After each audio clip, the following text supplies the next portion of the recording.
All right. Well, welcome into DJX Chronicles and happy holidays and Christmas and Yuletide and whatever else.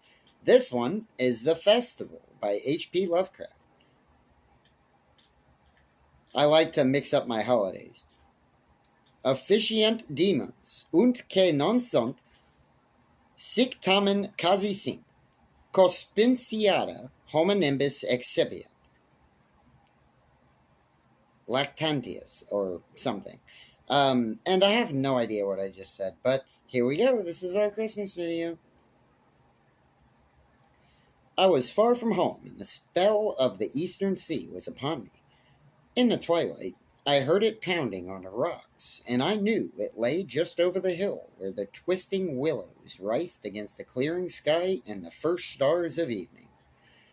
And because my fathers had called me to the old town beyond, I pushed on through the shallow, new-fallen snow along the road that soared lonely up to where Aldebaran twinkled among the trees, on toward the very ancient town I had never seen but often dreamt of.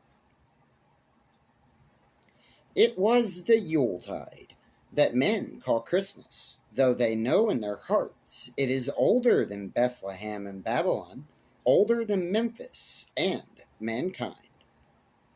It was the Yuletide, and I had come at last to the ancient sea town where my people had dwelt, and kept festival in the elder time when festival was forbidden, where also they had commanded their sons to keep festival once every century, that the memory of primal secrets might not be forgotten. Mine were an old people, and were old even when this land was settled 300 years before. And they were strange, because they had come as dark furtive folk from opiate southern gardens of orchids, and spoken another tongue before they learnt the tongue of the blue-eyed fishers.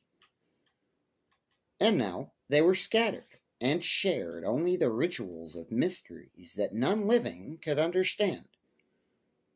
I was the only one who came back that night to the old fishing town as legend bade, for only the poor and the lonely remember. Then beyond the hill's crest I saw Kingsport, outspread frostily in the gloaming snow. That's a weird word.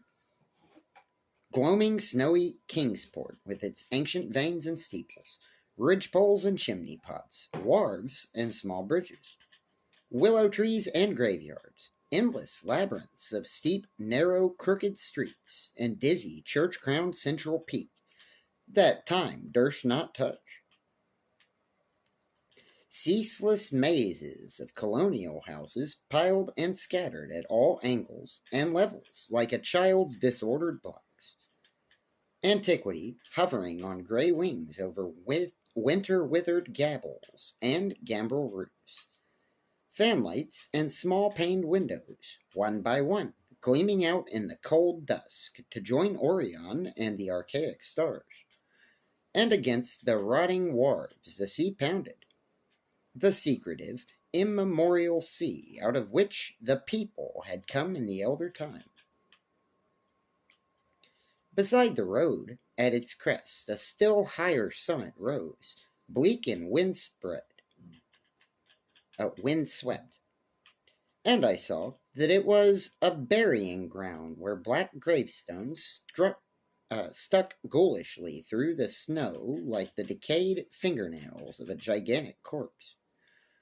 The printless road was very lonely, and sometimes I thought I heard a distant, horrible creaking as of a gibbet in the wind. They had hanged 4 kinsmen of mine for witchcraft in 1692, but I did not know just where.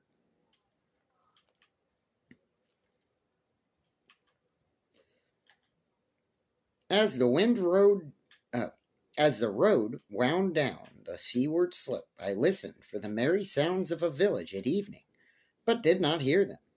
Then I thought of the season, and felt that these old Puritan folk might well have Christmas customs strange to me. and full of silent hearthside prayers. So after that, I did not listen for merriment or look for wayfarers, but kept on down past the hushed, lighted farmhouses and shadowy stone walls, to where the signs of ancient shops and sea taverns creaked in the salt breeze, and the grotesque knockers of pillared doorways glistened along deserted, unpaved lanes in the light of little curtained windows. I had seen maps of the town and knew where to find the home of my people. It was told that I should be known and welcomed, for village legend lives long. So I hastened through the black. Okay. So I hastened through the back streets to Circle Court, and across the fresh snow on the one full flagstone pavement in the town, to where Green's Lane leads off behind the market house.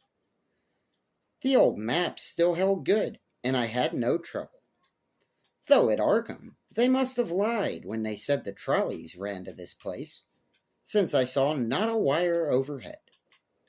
Snow would have hid the rails in any case. I was glad I had chosen to walk, for the white village had seemed very beautiful from the hill, and now I was eager to knock at the door of my people, the seventh house on the left in Green Lane, with an ancient peaked roof and a jutting second story, all built before 1650. There were lights inside the house when I came upon it, and I saw from the diamond window panes that it must have been kept very close to its antique state. The upper part overhung the narrow grass-grown street and nearly met the overhanging part of the house opposite, so that I was almost in a tunnel with the low stone doorway wholly free from snow. There was no sidewalk, but many houses had high doors, reached by double flights of steps with iron railings. It was an odd scene, and because I was strange to New England, I had never known its like before. Though it pleased me, I would have relished it better if there had been footprints in the snow, and people in the streets, and a few windows without drawn curtains. When I sounded the archaic iron knocker, I was half afraid. Some fear had been gathering in me, perhaps because of the strangeness of my heritage, and the bleakness of the evening, and the strangeness of the silence in that aged town of curious customs. And when my knock was answered, I was fully afraid, because I had not heard any footsteps before the door creaked open. But I was not afraid long, for the gowned, slippered old man in the doorway had a bland face that reassured me. And though he made signs that he was dumb, he wrote a quaint and archaic welcome with the stylus and wax tablet he carried. He beckoned me into a low candlelit room with massive exposed rafters and dark, stiff, sparse furniture of the 17th century. The past was vivid there, for not an attribute was missing. There was a cavernous fireplace with a spinning wheel at which a bent old woman in loose wrapper and deep poke bonnet sat back toward me, silently spinning despite the festive season. An indefinite dampness seemed upon the place, and I marveled that no fire should be blazing. The high back settle faced the row of curtained windows at the left, and seemed to be occupied, though I was not sure. I did not like everything about what I saw, and felt again the fear I had had. This fear grew stronger from what had before lessened it. For the more I looked at the old man's bland face, the more its blandness terrified me. The eyes never moved, and the skin was too much like wax. Finally, I was sure it was not a face at all, but a fiendishly cunning mask. But the flabby hands, curiously gloved, wrote genially on the tablet and told me I must wait a while before I could be led to the place of festival. Pointing to a chair table, and a pile of books, the old man now left the room. And when I sat down to read, I saw the books were hoary and moldy, and that they included old Morrister's Wild Marvels of Science, the terrible Seducismus Triumphatus of Joseph Glanville, published in 1681, the shocking Daemonolatria of Remigius, printed in 1595 at Lyons, and worst of all, the unmentionable Necronomicon of the mad Arab Abdul Alzared, in Olaus Wormius's forbidden Latin translation. A book which I had never seen, but of which I had heard monstrous things whispered. No one spoke to me, but I could hear the creaking of signs in the wind outside, and the whir of the wheel as the bonneted old woman continued her silent spinning. I thought the room and the books and the people very morbid and disquieting, but because an old tradition of my father's had summoned me to strange feastings, I resolved to expect weird things. So I tried to read, and soon became tremblingly absorbed by something I found in that accursed Necronomicon, a thought and a legend too hideous for sanity or consciousness. But I disliked it when I fancied I heard the closing of one of the windows that the settle faced, as if it had been stealthily opened. It had seemed to follow a whirring that was not of the old woman's spinning wheel. This was not much, though, for the old woman was spinning very hard, and the aged clock had been striking. After that, I lost the feeling that there were persons on the settle, and was reading intently and shudderingly, when the old man came back, booted and dressed in a loose, antique costume. And he sat down on that very bench so that I could not see him. It was certainly nervous waiting, and the blasphemous book in my hands made it doubly so. When 11 struck, however, the old man stood up, glided to a massive carved chest in a corner, and got 2 hooded cloaks, one of which he donned, and the other of which he draped round the old woman, who was ceasing her monotonous spinning. Then they both started for the outer door, the woman lamely creeping, and the old man after, picking up the very book I had been reading, beckoned me as he drew his hood over that unmoving face, or mask. We went out into the moonless and tortuous network of that incredibly ancient town, went out as the lights in the curtained windows disappeared one by one, and the dog star leered at the throng of cowled, cloaked figures that poured silently from every doorway and formed monstrous processions up this street and that, past the creaking signs of antediluvian gables, the thatched roofs and diamond-paned windows, threading precipitous lanes where decaying houses overlapped and crumbled together. Gliding across open courts and churchyards were the bobbing lanthorns made eldritch drunken constellations. Amid these hushed throngs, I followed my voiceless guides, jostled by elbows that seemed preternaturally soft, and pressed by chests and stomachs that seemed abnormally pulpy. But, seeing never a face and hearing never a word, up, the eerie columns slithered, and I saw that all the travelers were converging as they flowed near a sort of focus of crazy alleys at the top of a high hill in the center of town, where perched a great white church. I had seen it from the road's crest when I looked at Kingsport in the new dusk, and it had made me shiver because Aldebaran had seemed to balance itself a moment on a ghostly spire. There was an open space around the church, partly a churchyard with spectral shafts, and partly a high-paved square swept nearly bare of snow by the wind, and lined with unwholesomely archaic houses, having peaked roofs and overhanging gables. Death fires danced over the tombs, revealing gruesome vistas, though strangely failing to cast any shadow. Past the churchyard, where there were no houses, I could see over the hill's summit and watch the glimmer of stars on the harbor.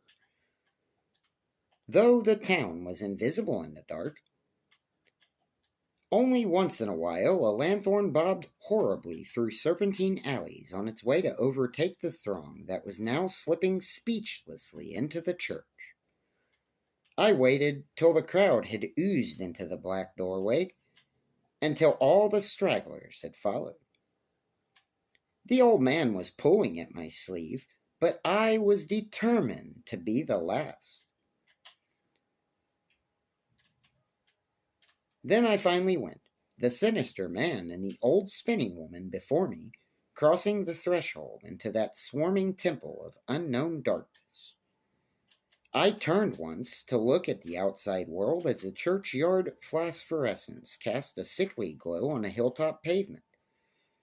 And as I did so, I shuddered, for though the wind had not left much snow, a few patches did remain on the path near the door, and in that fleeting backward look, it seemed to my troubled eyes that they bore no mark of passing feet, not even mine. The church was scarce lighted by all the lanthorns that had entered it, for most of the throng had already vanished. They had streamed up the aisle between the high white pews to the trap door of the vaults which yawned loathsomely open just before the pulpit, and were now squirming noiselessly in. I followed dumbly down the foot-worn steps and into the dank, suffocating crypt. The tale of that sinuous line of night marchers seemed very horrible, and as I saw them wriggling into a venerable tomb, they seemed more horrible still. Then I noticed the tomb's floor had an aperture down which the throng was sliding, and in a moment we were all descending an ominous staircase of rough-hewn stone, a narrow spiral staircase, damp and peculiarly odorous, that wound endlessly down into the bowels of the hill past monotonous walls of dripping stone blocks and crumbling mortar. It was a silent, shocking descent, and I observed after a horrible interval that the walls and steps were changing in nature, as if chiseled out of the solid rock. What mainly troubled me was that the myriad footfalls made no sound and set up no echoes. After more eons of descending, I saw some side passages of burrows leading from unknown recesses of blackness to this shaft of nighted mystery. Soon they became excessively numerous, like impious catacombs of nameless menace, and their pungent odor of decay grew quite unbearable. I knew we must have passed down through the mountain and beneath the earth of Kingsport itself, and I shivered that a town should be so aged and maggoty with subterraneous evil. Then I saw the lurid shimmering of pale light and heard the insidious lapping of sunless waters. Again I shivered, for I did not like the things that the night had brought, and wished bitterly that no forefather had summoned me to this primal rite. As the steps and the passage grew broader, I heard another sound, the thin, whining mockery of a feeble flute. And suddenly there spread out before me the boundless vistas of an inner world, a vast fungus shore lit by a belching column of sick greenish flame, and washed by a wide oily river that flowed from abysses frightful and unsuspected to join the blackest gulfs of immemorial ocean. Fainting and gasping, I looked at that unhallowed Erebus of Titan toadstools, leprous fire, and slimy waters, and saw the cloaked throngs forming a semicircle around the blazing pillar. It was the Yule rite, older than man and fated to survive him. The primal rite of the solstice and of spring's promise beyond the snows. The rite of fire and evergreen, light and music. And in the Stygian grotto I saw them do the rite, and adore the sick pillars of flame, and throw into the water handfuls gouged out of the vicious vegetation which glittered green in the chlorotic glare. I saw this, and I saw something amorphously scattered far away from the light, piping noisomely on a flute. And as the thing piped, I thought I heard noxious muffled flutterings in the foetid darkness where I could not see. But what frightened me most was the flaming column spouting volcanically from depths profound and inconceivable, casting no shadows as healthy flame should, and coating the nitrous stone above with a nasty venomous verdigris. For in all that seething combustion no warmth lay, but only the clamminess of death and corruption. The man who had brought me now squirmed to a point directly beside the hideous flame, and made stiff ceremonial motions to the semicircle he faced. At certain stages of the ritual, they did groveling obeisance, especially when he held above his head that abhorrent Necronomicon he had taken with him. And I shared all the obeisances because I had been summoned to this festival by the writings of my forefathers. Then the old man made a signal to the half-seen flute player in the darkness, which player thereafter changed its feeble drone to a scarce louder drone in another key, precipitating, as it did so, a horror unthinkable and unexpected. At this horror I sank nearly to the lichened earth, transfixed with a dread not of this nor any world, but only of the mad spaces between the stars. Out of the unimaginable blackness, beyond the gangrenous glare of that cold flame, out of the Tartarian leagues through which that oily river rolled uncanny, unheard, and unsuspected, there flopped rhythmically a horde of tame, trained, hybrid winged things that no sound eye could ever wholly grasp, or sound brain ever wholly remember. They were not altogether crows, nor moles, nor buzzards, nor ants, nor vampire bats, nor decomposed human beings, but something I cannot and must not recall. They flopped limply along, half with their webbed feet and half with their membranous wings, and as they reached the throng of celebrants, the cowled figures seized and mounted them, and rode off one by one along the reaches of that unlighted river, in the pits and galleries of panic where poison springs feed frightful and undiscoverable cataracts. The old spinning woman had gone with the throng, and the old man remained, only because I had refused when he motioned me to seize an animal and ride like the rest. I saw when I staggered to my feet that the amorphous flute player had rolled out of sight, but that two of the beasts were patiently standing by.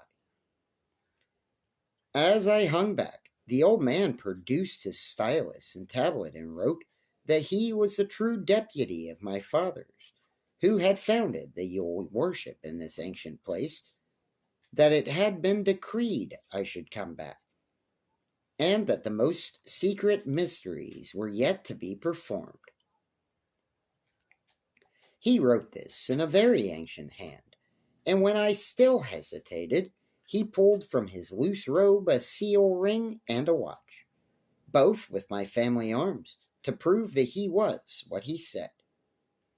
But it was a hideous proof, because I knew from old papers that that watch had been buried with my great-great-great-great-grandfather in 1698. Presently, the old man drew back his hood and pointed to the family resemblance in his face. But I only shuddered because I was sure that the face was merely a devilish waxen mask. The flopping animals were now scratching restlessly at the lichens, and I saw that the old man was nearly as restless himself. When one of the things began to waddle and edge away, he turned quickly to stop it, so that the suddenness of his motion dislodged the waxen mask from what should have been his head.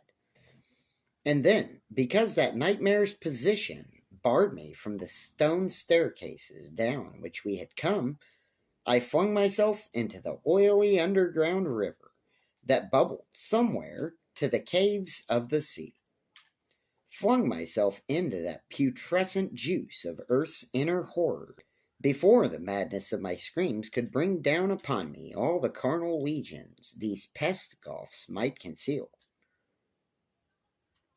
At the hospital, they told me I had been found half frozen in Kingsport Harbor at dawn, clinging to the drifting spar that accident sent to save me.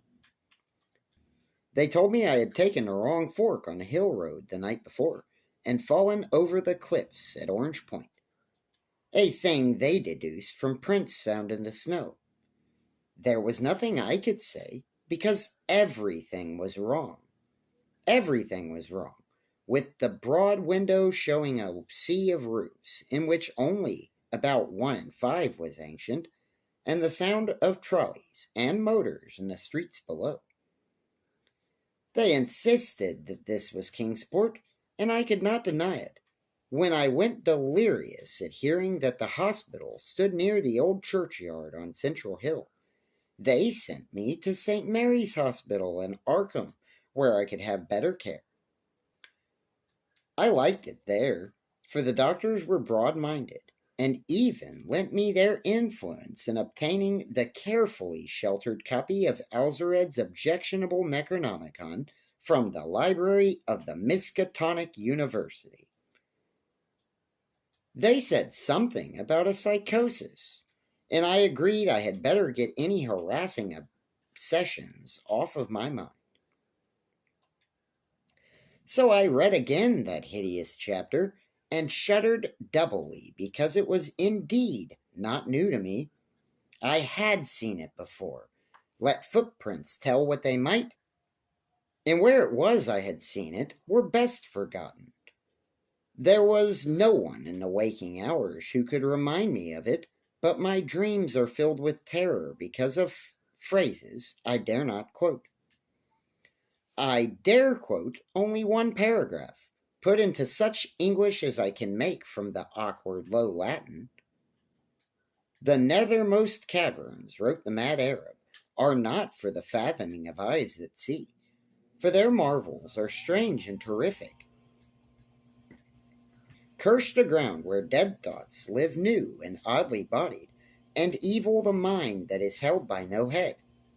Wisely did Ibn Skakabeo say that happy is the tomb where no wizard hath lain, and happy the town at night, whose wizards are all ashes. For it is of old rumor that the soul of the devil brought haste, not from his carnal clay, but fats, and instructs the very worm that gnaws, till out of corruption horrid life springs, and the dull scavengers of earth wax craftily to vex it, and swell monstrous to plague it. Great holes secretly are digging where earth's pores ought to suffice, and things have learned to walk that ought to crawl.